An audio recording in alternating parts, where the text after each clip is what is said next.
हम जानेंगे Indigo revolt यानी कि नील विद्रोह, जो कि 1859 में हुआ था। ये एक सक्सेसफुल किसानों का विद्रोह माना जाता है। ये शुरू हुआ था बंगाल में नादिया डिस्ट्रिक्ट में।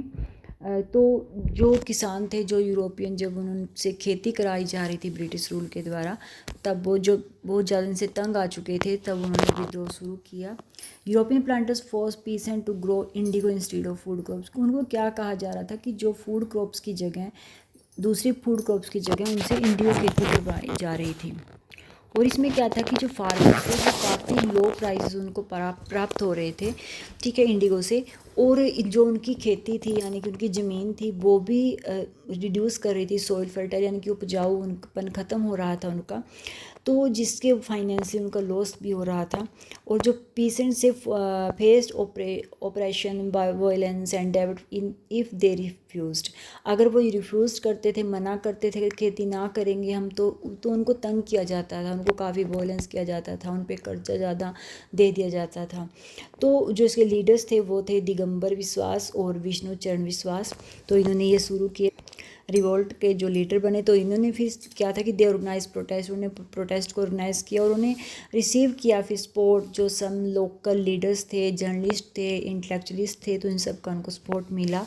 तो फिर जब विद्रोह काफ़ी फैल गया, किसान काफ़ी विद्रोही हो गए, तब उन इंडिगो कमीशन बनाई गई 1860 में। The British government appoint the indigo commission in 1860। तो द ब्रिटिश गवर्नमेंट ने अपॉइंट की इंडिगो कमीशन की, वो देखे जाकर भी क्या कुछ हो रहा है, ठीक है, क्या गलत हो रहा है। तो it conduct that planters had use corrosion. तो उन्होंने पाया कि हाँ, किसानों पर बहुत ज़्यादा दबाव डाला जा रहा है।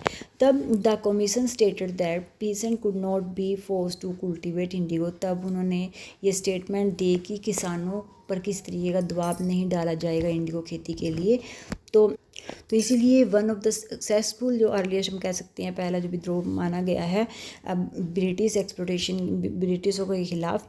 और फेमस एक लिटरेचर वर्क भी है जो कि नील दर्पण जिसका नाम है, जो कि दीनबंधु मित्रा ने लिखा था। तो इसमें उन्होंने सारा हाईलाइट किया हुआ है, जो भी इंडिगो फार्मर जिन्हें जो वहाँ पर दुख देखे, जो भी सफरिंग उन्होंने प्राप्त की, तो वो सब इसमें हाईलाइट किया हुआ है। तो ये अक्सर पूछ लिया जाता है कि नील दर्पण किसके द्वारा लिखी गई है, तो वो दीनबंधु मित्रा के द्वारा लिखी गई है। और नील दर्पण किस पे है, तो जो रिवोल्ट हुआ था, इंडिगो और रिवोल्ट हुआ था, तो उसके बारे में इसमें जानकारी दी गई है। और इंडिगो प्लांटिंग वैसे बंगाल में जो स्टार्ट हो गई थी, तो वो अराउंड 1777 में ये शुरू हो गई थी। पर जब हद से ज़्यादा लोग तंग हो गए थे किसान, तो अब इन्होंने विद्रोह शुरू किया। और उसका मेन रीज़न था कि जो प्लांटिंग यहाँ पे कराई जा रही थी, तो वो यही था कि हाई डिमांड इन यूरोप में इसकी डिमांड काफ़ी बढ़ गई थी। तो Indigo produce a deep blue die used for colouring textile. तो जो इंडिगो था, इसके डीप, बहुत ही गहरा, जो कह सकते हैं नीला डाई प्राप्त होता था कपड़ों को। तो जो यूरोपियन टेक्सटाइल जितनी इंडस्ट्री थी, तो उनको needed large quantity of natural Indigo. तो उनको काफ़ी मात्रा में, जहाँ क्योंकि ब्रिटेन में इसकी, यूरोप में इसकी डिमांड काफ़ी थी, तो उनको काफ़ी मात्रा में चाहिए था इंडिगो। तो इसकी वजह से उन्होंने खेती करवानी शुरू की। और जो इन्होंने बंगाल में शुरू की, वो रीज़न यही था कि वहाँ की जो क्लाइमेट अच्छा था और वहाँ की सॉइल थी जो वो भी उपजाऊ थी इसके लिए।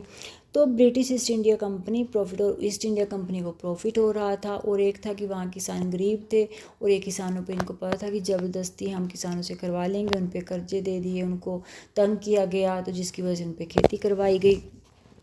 लेकिन इसमें उनकी जीत हुई, क्योंकि ब्रिटिश ने देखा कि जब बहुत ज़्यादा तंग किया जा रहा था, उन्होंने कमीशन बनाई और उन्होंने किसानों ये स्टेटमेंट दी कि किसानों से कुछ भी ज़बरदस्ती नहीं करवाया जाएगा नील की खेती।